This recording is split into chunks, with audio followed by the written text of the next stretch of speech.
동호쌤입니다. 이렇게 또 온라인 수업으로 만나게 되었어요. 오늘은 수업 시간에 예고한 대로 소설에서 자주 사용되는 개념들에 대해서 한번 알아보는 시간을 갖도록 하겠습니다. 그 전에 앞서서 여러분들 출석 댓글 잊지 않았죠? 출석 댓글 지금 바로 달아주세요. 자, 그러면 지금부터 소설 개념에 대해서 알아보는 시간을 갖도록 하겠습니다.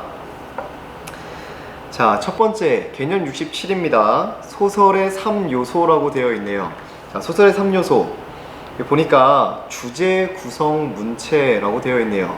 자, 주제는 그 글쓴이가 이 글을 통해서 하고 싶은 이야기, 그거의 가장 핵심적인 내용이 바로 주제가 되겠죠. 자, 그 다음 구성이 있습니다. 이 작품이 어떠한 구성 요소들로 이루어져 있는지, 그래서 여러분들이 잘 알고 있는 인물, 사건, 배경, 이것은 소설의 3요소가 아니라 소설 구성의 3요소라는 걸 꼭 알아두시기 바랍니다. 자, 그 다음 세 번째는 문체예요. 문체는 작가가 이 글을 쓰는 특징적인 표현들 혹은 서술상의 특징들을 전부 다 합쳐서 문체라고 합니다. 이 문체에서는 작가의 개성이 잘 드러날 수 있겠죠. 네. 그 다음 개념 68입니다. 소설 읽기 매뉴얼이라고 되어 있네요. 모의고사에서 여러분들이 소설 작품을 처음 접했을 때 어떠한 순서로 이 작품을 읽어 나가면 좋은지에 대해서 이야기하고 있다, 이렇게 볼 수 있겠습니다. 자, 첫 번째는 앞부분에 줄거리가 제시되어 있는 경우에는 앞부분의 줄거리를 먼저 읽어라 라는 얘기입니다. 그러니까 앞부분의 줄거리에서 그 전에 있었던 이야기들을 요약해 주기 때문에 그 이야기들을 토대로 본문의 내용을 읽어 나가는 거죠. 또 한 가지는 그 인물들이 어떠한 성격을 가지고 있고 어떠한 상황에 놓여 있었는지를 꼭 파악하시기를 바랍니다. 두 번째는 인물을 파악하는 거예요. 주인공은 누구인지, 주인공 주변에 있는 인물들은 누구인지, 반동 인물은 누구인지, 조력자는 누구인지, 이런 것들을 위주로 파악하시기 바랍니다. 세 번째는 이 주인공 주변에서 일어나고 있는 갈등을 파악해야 돼요. 갈등은 서로 이렇게 다투는 대립이라고 볼 수 있는데요, 소설에서 가장 중요한 요소 중에 하나입니다. 왜냐하면 소설은 갈등이 있고 그 갈등을 어떻게 해결해 나가는가가 이 소설의 가장 핵심적인 요소이기 때문이죠. 그 다음 네 번째는 이 주인공들이 어떤 상황, 어떤 배경에 놓여 있는지를 파악해야 됩니다. 또한 중심 소재들이 이 작품 내에서 어떤 역할을 하는지도 파악할 수 있어야겠죠. 네, 이런 것들을 먼저 파악하면서 소설 작품을 읽어라 라는 이야기입니다. 자, 개념 69로 가겠습니다.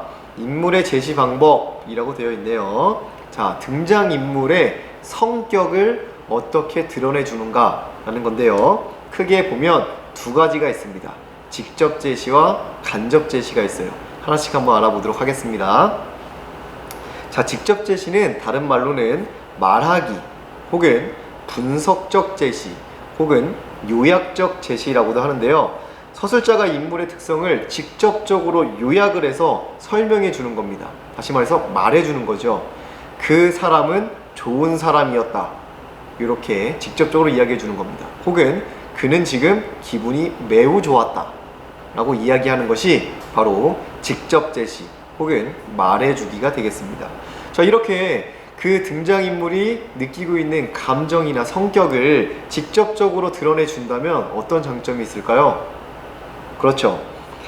이 서술자가 인물의 성격이나 심리를 분석해서 알려주니까 독자들은 오해할 여지가 없죠. 얘는 정말 기분이 좋은가 보다, 이렇게 생각할 수 있는 거죠.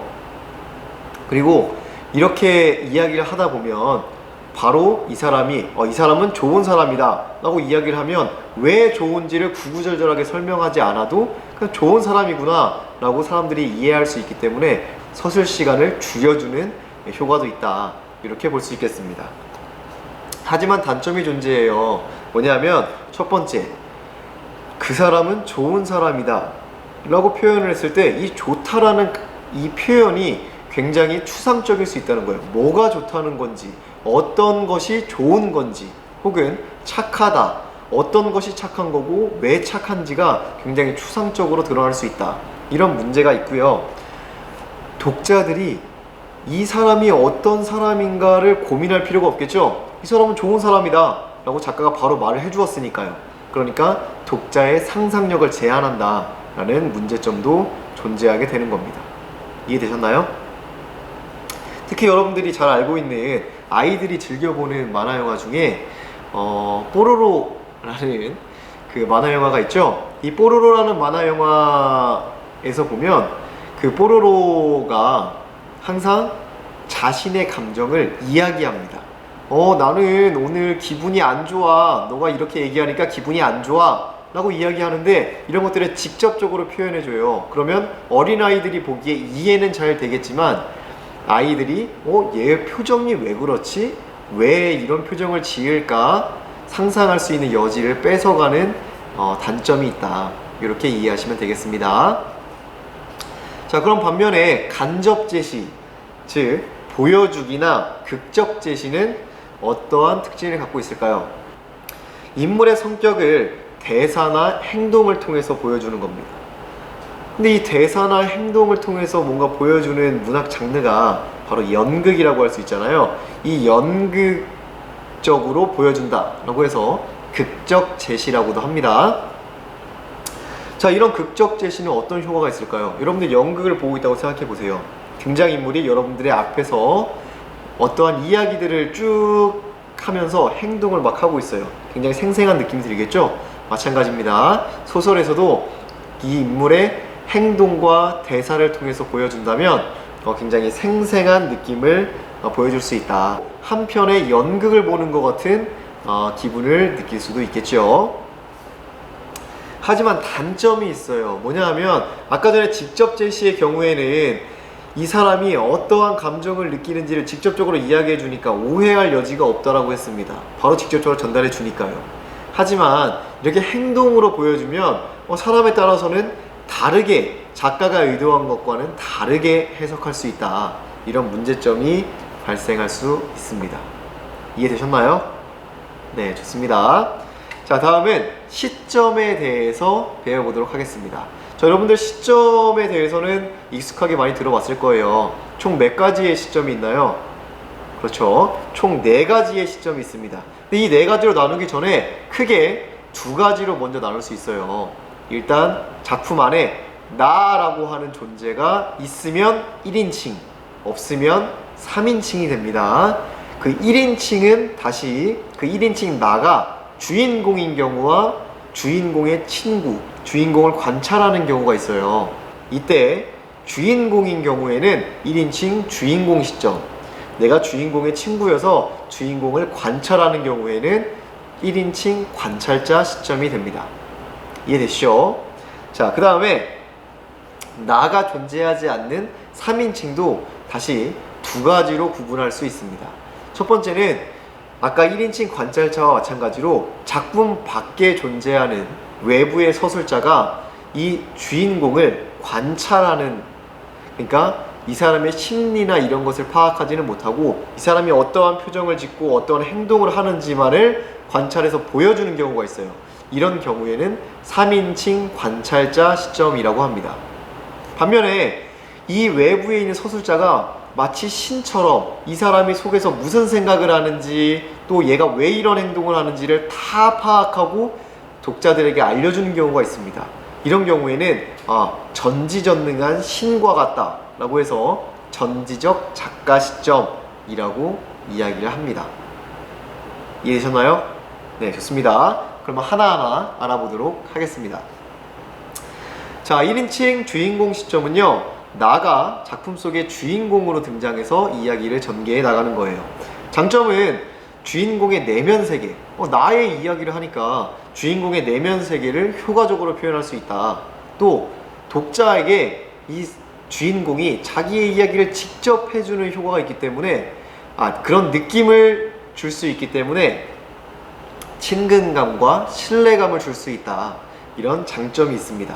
반면에 단점이 있어요. 뭐냐면 주인공이 느낀 대로만 우리는 파악할 수밖에 없어요.